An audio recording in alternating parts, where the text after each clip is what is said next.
வணக்கம். தங்கம் விலை ஏறி போயிட்டே இருக்குங்க. விண்ண தொட்டு போயிட்டே இருக்குது. இதுக்கு காரணம் என்ன? ஆஸ்ட்ராலஜிக்கலாக பார்க்க முடியும்னா முடியுங்க. இதுக்கு காரணம் தங்கத்துக்கு அதிபதியான குரு உச்ச ராசியான கடக ராசியில் இருக்காருங்க இப்போது. அவர் அந்த கடக ராசியில் வக்ரமாகி வந்ததால் ரொம்ப அதிக அளவில் ஏற்ற இறக்கம் காமிச்சிது. இது மாதிரி காமிச்சிட்டு இருக்கும்போது என்ன ஆச்சுனாக்கா, எல்லா ஜனங்களும் போயிட்டு அதை வாங்க ஆரம்பிச்சிட்டாங்க அதிகமாக. அதில் இன்னும் விலை ஏறிடுச்சு. ஆனால் ரீசன் மெயின் ரீசன் இது ஏறுறதுக்கு காரணம் உச்ச ராசியில் குரு வந்தது வக்கரமானது. உச்ச ராசியான கடகத்தில் வக்கரமானது மெயின் ரீசனுங்க. இன்னொன்று பணவீக்க அச்சம். உச்சத்தில் வக்கரம் என்பது பணவீக்கத்தின் அச்சத்தையும் உலக அளவில் நிச்சயமற்ற தன்மையும் உருவாக்குகிறது.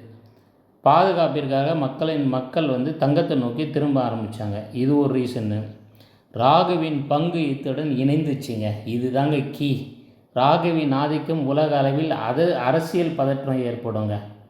ராகுவோட அந்த இடத்துல இருக்கிறதால அரசியல் பதிப்பு. இதனால் பதப்பதப்பால் என்ன ஆச்சுன்னு கேட்டிங்கன்னா, இன்னும் பணவீக்கம் இறங்கினோடனே எல்லா கவர்மெண்ட்ஸும் கோல்டு வாங்கி குவிக்க ஆரம்பிச்சிட்டாங்க. கோல்டு விலை ஏறிக்கிட்டே போகுதுங்க.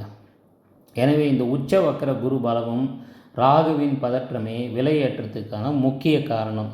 இந்த சஞ்சாரம் மாறும் வரை தொடர்ந்து கோல்டு ஏற்ற இறக்கமாக தாங்க இருக்கும். இதை ஒன்றும் பண்ண முடியாது. நம்ம சேனலை சப்ஸ்கிரைப் பண்ணுங்கள். இதுக்கு நான் முடிஞ்சால் ஒரு டீட்டெயில் வீடியோ போடுறேன். அதில் நம்ம சந்திப்போம். தேங்க்யூ.